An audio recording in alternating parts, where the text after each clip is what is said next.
ಇಂದು ಹುಣ್ಣಿಮೆ ಶ್ವೇತವರ್ಣದಲ್ಲಿ ಕಾಣುವ ಚಂದಮಾಮ ಇಂದು ರಕ್ತವರ್ಣದಲ್ಲಿ ಗೋಚರವಾದ. ಈ ಮೂಲಕ ಅಪರೂಪದ ಖಗೋಳ ವಿದ್ಯಮಾನಕ್ಕೆ ಇಡೀ ಜಗತ್ತು ಸಾಕ್ಷಿಯಾಯಿತು.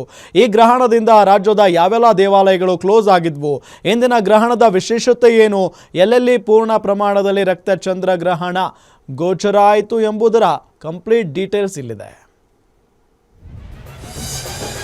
ವಿಶ್ವದಾದ್ಯಂತ ಚಂದ್ರಗ್ರಹಣ, ಕರ್ನಾಟಕದ ಹಲವೆಡೆ ಗೋಚರ. 15 ದಿನಗಳ ಅಂತರದಲ್ಲಿ 2 ಗ್ರಹಣಕ್ಕೆ ಇಡೀ ಜಗತ್ತು ಸಾಕ್ಷಿ. ಗ್ರಹಣಕ್ಕೆ ಕರ್ನಾಟಕದ ಹಲವು ದೇವಾಲಯಗಳು ಬಂದ್. ಬಣ್ಣಗಳ ಹಬ್ಬ ಹೋಳಿ ಹುಣ್ಣಿಮೆಯ ದಿನವೇ ಆಕಾಶದಲ್ಲಿ ಅಪರೂಪದ ಖಗೋಳ ವಿದ್ಯಮಾನಕ್ಕೆ ಇಂದು ಜಗತ್ತು ಸಾಕ್ಷಿಯಾಗಿದೆ. ಮಧ್ಯಾಹ್ನ 3:20ಕ್ಕೆ ಗ್ರಹಣ ಆರಂಭವಾಗಿ ಸಂಜೆ 6:47ಕ್ಕೆ ಗ್ರಹಣ ಮುಕ್ತಾಯಗೊಂಡಿತು. ಹೋಳಿ ಹುಣ್ಣಿಮೆ ದಿನವೇ ಈ ಚಂದ್ರಗ್ರಹಣ ಸಂಭವಿಸಿದ ಹಿನ್ನೆಲೆ ಧಾರ್ಮಿಕವಾಗಿ ಹೆಚ್ಚು ಮಹತ್ವವನ್ನ ಪಡೆದುಕೊಂಡಿತ್ತು. ಈ ಹಿನ್ನೆಲೆಯಲ್ಲಿ ರಾಜ್ಯದ ಪ್ರಮುಖ ದೇವಾಲಯಗಳು ಬೆಳಗಿನ ಪೂಜೆ ಮುಗಿಸಿ ದೇವಾಲಯಗಳನ್ನ ಸಂಪೂರ್ಣ ಬಂದ್ ಮಾಡಲಾಗಿತ್ತು. ಇಂದು ಚಂದ್ರ ಕೆಂಪು ವರ್ಣದಲ್ಲಿ ಕಂಗೊಳಿಸಲಿದ್ದಾನೆ. ಈ ಕೆಂಪು ಬಣ್ಣದ ಚಂದ್ರಗ್ರಹಣವನ್ನ ಬ್ಲಡ್ ಮೂನ್ ಅಂತಲೂ ಕರೆಯಲಾಗ್ತದೆ. ಇದು ಉತ್ತರ ಅಮೆರಿಕ, ಆಸ್ಟ್ರೇಲಿಯಾ, ಏಷ್ಯಾದಲ್ಲಿ ಪೂರ್ಣ ಪ್ರಮಾಣದಲ್ಲಿ ಗೋಚರವಾಗಲಿದೆ. ಇನ್ನು ಭಾರತದ ಹಲವು ಕಡೆ ಕೆಲ ಸಮಯ ಮಾತ್ರ ಈ ಕೇತುಗ್ರಸ್ತ ಚಂದ್ರಗ್ರಹಣ ಗೋಚರವಾಯಿತು. ಬಹಳ ಮುಖ್ಯವಾಗಿ ಲಕ್ನೋ, ದೆಹಲಿ, ಇಟಾನಗರ, ಕರ್ನಾಟಕದ ಮುಂತಾದ ಕಡೆ ಈ ಚಂದ್ರಗ್ರಹಣ ಗೋಚರವಾಯಿತು.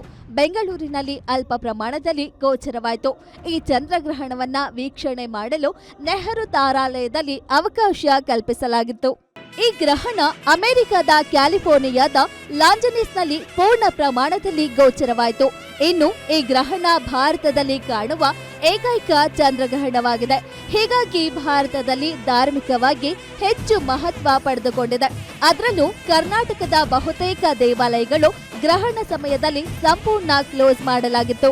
ಕೊಪ್ಪಳದ ಅಂಜನಾದ್ರಿ, ಗೋಕರ್ಣದ ಮಹಾಬಲೇಶ್ವರ, ಗೋಕರ್ಣದ ಮುರುಡೇಶ್ವರ, ಮೈಸೂರಿನ ಚಾಮುಂಡೇಶ್ವರಿ ದೇವಾಲಯ, ಮೇಲುಕೋಟೆಯ ಚಲುವನಾರಾಯಣ ದೇವಾಲಯ, ತುಮಕೂರಿನ ಗೊರವನಹಳ್ಳಿ ಮಹಾಲಕ್ಷ್ಮಿ ದೇವಾಲಯ, ಕಂಬದ ಲಕ್ಷ್ಮೀ ನರಸಿಂಹಸ್ವಾಮಿ, ಧರ್ಮಸ್ಥಳದ ಮಂಜುನಾಥ, ಕೋಲಾರಮ್ಮ ದೇವಾಲಯಗಳು ಸಂಪೂರ್ಣ ಕ್ಲೋಸ್ ಆಗಿದ್ದವು. ಇನ್ನು ಕೇತುಗ್ರಸ್ತ ಚಂದ್ರಗ್ರಹಣ ದಿನವೇ ಹೊಳೆನರಸೀಪುರದಲ್ಲಿ ಶ್ರೀ ಲಕ್ಷ್ಮೀ ನರಸಿಂಹಸ್ವಾಮಿ ರಥೋತ್ಸವ ಮತ್ತು ನಾಗಮಂಗಲ ತಾಲೂಕಿನ ಆದಿಚುಂಚನಗಿರಿಯ ಕಾಲಭೈರವನ ರಥೋತ್ಸವ, ಚಿಕ್ಕಬಳ್ಳಾಪುರದ ಬ್ಯಾಟರಾಯನ ಸ್ವಾಮಿ ಬ್ರಹ್ಮ ರಥೋತ್ಸವ, ಬಳ್ಳಾರಿಯ ಬಸವೇಶ್ವರ ರಥೋತ್ಸವ ಅದ್ದೂರಿಯಾಗಿ ನೆರವೇರಿತು. ಭಕ್ತರು ದೇವಸ್ಥಾನದಲ್ಲಿ ವಿಶೇಷ ಪೂಜೆ ಸಲ್ಲಿಸಿ ರಥಬೀದಿಯಲ್ಲಿ ತೇರನ್ನ ಎಳೆದು ಭಕ್ತಿ ಸಮರ್ಪಿಸಿದರು. ಗ್ರಹಣ ಸಮಯದಲ್ಲಿ ಹೊರನಾಡು ಅನ್ನಪೂರ್ಣೇಶ್ವರಿ ಮತ್ತು ಚಾಮುಂಡೇಶ್ವರಿ ದೇವರಿಗೆ ಕ್ಷೀರಾಭಿಷೇಕವನ್ನ ಸಲ್ಲಿಕೆ ಮಾಡಿ ಪೂಜೆ ಸಲ್ಲಿಸಲಾಯಿತು. ಬಾದಾಮಿಯ ಬನಶಂಕರಿ ದೇಗುಲದಲ್ಲಿ ಎಂದಿನಂತೆ ಭಕ್ತರಿಗೆ ದರ್ಶನಕ್ಕೆ ಅವಕಾಶ ಕಲ್ಪಿಸಲಾಗಿತ್ತು. ಇನ್ನು ಇಂದು ಸಂಭವಿಸಿದ ಕೇತುಗ್ರಸ್ತ ಚಂದ್ರಗ್ರಹಣವು ಜ್ಯೋತಿಷ್ಯ ಶಾಸ್ತ್ರದ ಪ್ರಕಾರ ದ್ವಾದಶಿ ರಾಶಿಗಳ ಮೇಲೆ ವೈವಿಧ್ಯಮಯವಾದ ಪರಿಣಾಮ ಬೀರಲಿವೆ ಎಂದು ಆಧ್ಯಾತ್ಮಿಕ ಧಾರ್ಮಿಕ ಚಿಂತಕರು ತಮ್ಮದೇ ಆದಂತೆ ವ್ಯಾಖ್ಯಾನ ಮಾಡಿದ್ರು. ಒಟ್ನಲ್ಲಿ ಕಳೆದ 15 ದಿನಗಳಲ್ಲಿ 2 ಗ್ರಹಣಕ್ಕೆ ಇಡೀ ಜಗತ್ತು ಸಾಕ್ಷಿಯಾಯಿತು. News desk, guarantee news, Bengaluru.